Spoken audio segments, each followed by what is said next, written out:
Hey guys, Taylor of Ghost Machine here, and I apologize for the delay in putting out another video, but apparently my wife is super pregnant, and yeah, our first baby is coming within the next week, so exciting, terrifying, a little bit of both. Anyway, speaking of delays, I meant to make a video about Randy Pitchford about 2 weeks ago, and then Jim Sterling put out a video that was awesome and hit on every note I could have made on this man. Journalist, he's kind of big, he's got a British accent, and he's always angry. Right. I wanted to make this Randy Pitchford like takedown video, right? And I did a bunch of research by looking up videos of the man himself. As I was looking more and more into this, I was surprised at how much I didn't think Randy was a huge douche.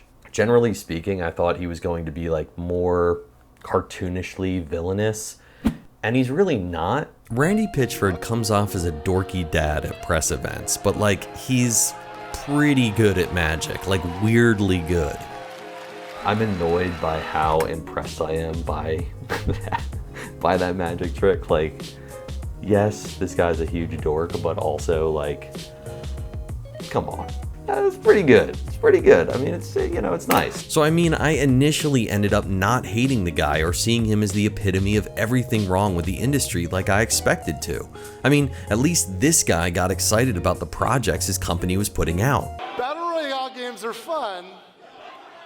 That's not what we're making. But Randy Pitchford is a man divided, and that makes him an easy guy to dislike. His Twitter rantings and ravings are legendary, and he seems to constantly play victim every chance he gets. Allegations of assault and generally bad behavior have been cited by former Claptrap voice actor David Eddings, and in 2018, during a countersuit, former general counselor of Gearbox, Wade Callender, claimed that Randy took a $12 million employee royalty advance. That's the money they get from a publisher as a bonus for sales, and used it on himself as a personal bonus. He also left a USB of industry secrets and camgirl porn at medieval times. The girl may have been underage, but Randy might not have known that, which is more just a weird side note than anything super egregious. You guys, this is supposed to happen. Randy Pitchford also runs Gearbox Studios, and I would argue that much like its CEO, the company has two sides as well. On one, we have the dorky dad who likes magic, charming a crowd clumsily with games like Borderlands 1 and 2, games people love, entire communities built from its fan base. And then we have the Twitter rage fiend version of Gearbox that releases Battleborn, Aliens Colonial Marines, and Duke Nukem Forever, and then leaves a USB stick of porn at medieval times, and this analogy is breaking down very quickly, but I think you get my point. Gearbox is somehow a beloved company, a company that sometimes releases games so bad that they sometimes end in lawsuits due to false advertising.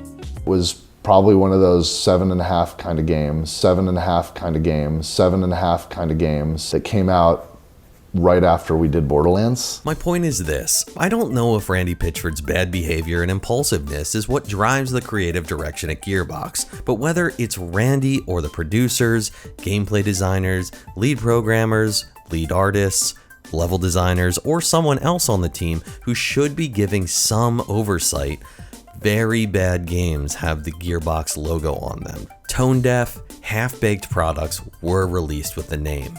And listen, Borderlands deserves its success. Gearbox released an accidentally genre-creating game with the first. Many would say they perfected it with the second. Memories of countless hours playing with friends in the wasteland are embedded in millions of players' heads, and rightfully so. People love these games, and I think that's a great thing. It's part of the reason why we have looter shooters on every street corner on the planet today.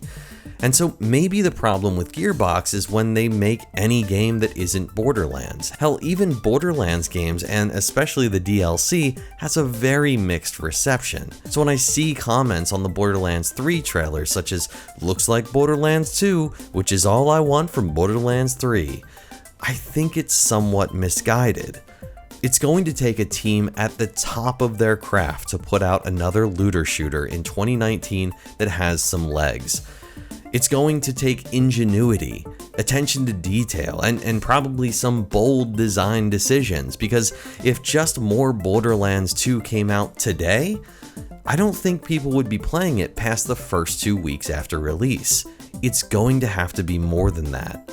It's important to note that the team at Gearbox are probably doing their best. They may have all had money stolen from them by their CEO. It's why it's easy to believe, it's fun to believe that Randy is the cause of the problems here, that people were fighting him when he said Duke Nukem Forever should be the thing we finish and release.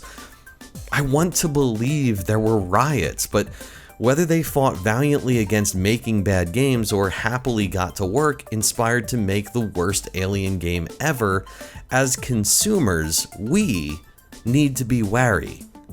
Borderlands 3 could be great, but we have no guarantee, and shouldn't write blank checks for pre-orders until we can be sure.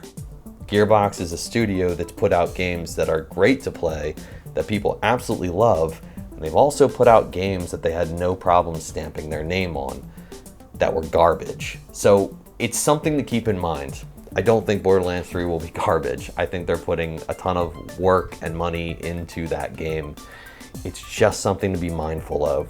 Anyway guys, thanks so much for watching. If you're not already a subscriber, consider subscribing. Also, if you caught my predictions video, you'll know that I had almost a perfect streak. And then Rage 2 came out and it's not as good as I was hoping it would be. Damn it, Avalanche did it to me again. But if you are playing that, please let me know in the comments. Let me know what you think. Anyway, thanks for watching. See you next time, guys.